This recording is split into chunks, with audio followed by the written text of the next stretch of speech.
They say gods don't die, but when their time came, they burned, and the sky did not roar with thunder, it cracked with silence. Welcome back to another episode of Myths Untold. Long before ink touched paper, whispers moved through the north. Whispers of an end not meant for mortals, but for gods. A prophecy carved into frost, carried by wolves, feared by even Odin himself. They called it Ragnarok, not just the end of the world, but the breaking of everything sacred. Odin knew it was coming. He gave an eye for wisdom, drank from the well of memory, and saw what none wished to see. He knew the names of those who would fall. He even knew his own. Yet still, the All-Father walked into the storm, not as a coward, but as a god who understood that fate cannot be bargained with. Thor, the Thunderer, carried Mjolnir, the hammer that had split mountains and crushed giants. His path was clear, to face the great serpent, Jormungandr, whose coils circled the earth itself. The two met in the sea, and the world shook. Thor struck the serpent down, but venom filled his veins. He staggered 9 steps before collapsing. They say when thunder rolls 3 times, it is not a storm. It is Thor, taking those final steps again. Freyr, god of peace and harvest,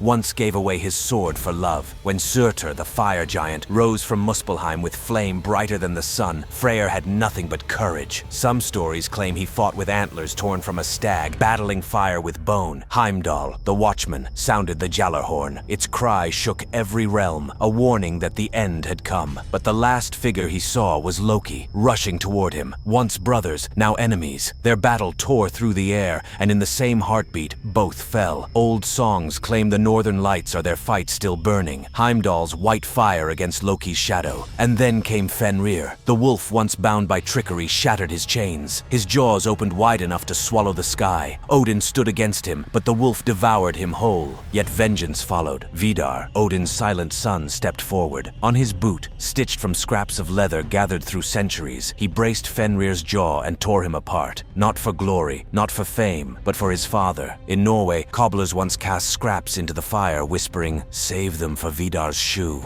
But Ragnarok was never just war. It was grief. It was fathers burying sons. It was gods fighting, not for victory, but for memory. In small villages, people whispered, "If snow falls red, it is not blood, it is remembrance."